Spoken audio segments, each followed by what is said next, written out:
How, in your opinion, do great leaders get others to follow them? Leadership creates a vision and pathway for the followers. I think a great leader, it's so important to make sure you're communicating what everybody's role is in the big picture so they can really understand how to follow and how to execute in their best way in what they're trying to do.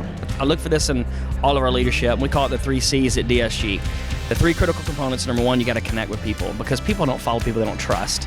And connection is so big. So out of that gate, number one, most important thing is you got to have trust. Outside of that, number 2 is you got to create clarity, which is the vision, the path, execution, all those pieces. You got to create clarity. And number 3, commitment.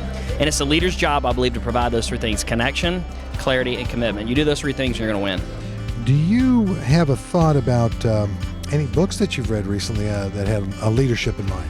Yeah, I would say one of the best leadership books I've ever read was Start With Why with Simon Sinek. And I think what I really took away from that was the idea of everything that you do and think and act comes from the inside. Measure What Matters by John Doerr. It's about OKRs and finding those objectives throughout the organization, right down to those knowledge frontier folks, the folks in your organization who can really understand that customer and bring the solutions to them, and give them the objectives to understand what it is that they're measuring and how it matters to the customer and what it can do for your business. I just read this great book called Atomic Habits by James Clear.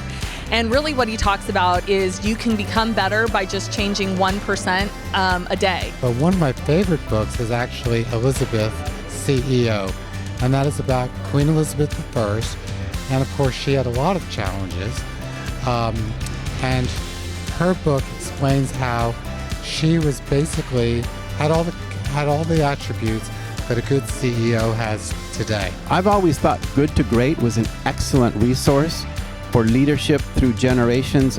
Hewlett-Packard, IBM, some of the most venerable, timeless, keepsake brands in our industry, we should share here with that same level of authenticity. 3 Signs of a Miserable Job was the most recent one I read, which is a motivational book on how to lead people and how to manage people, and it's a story, and wrapped up in a good lesson.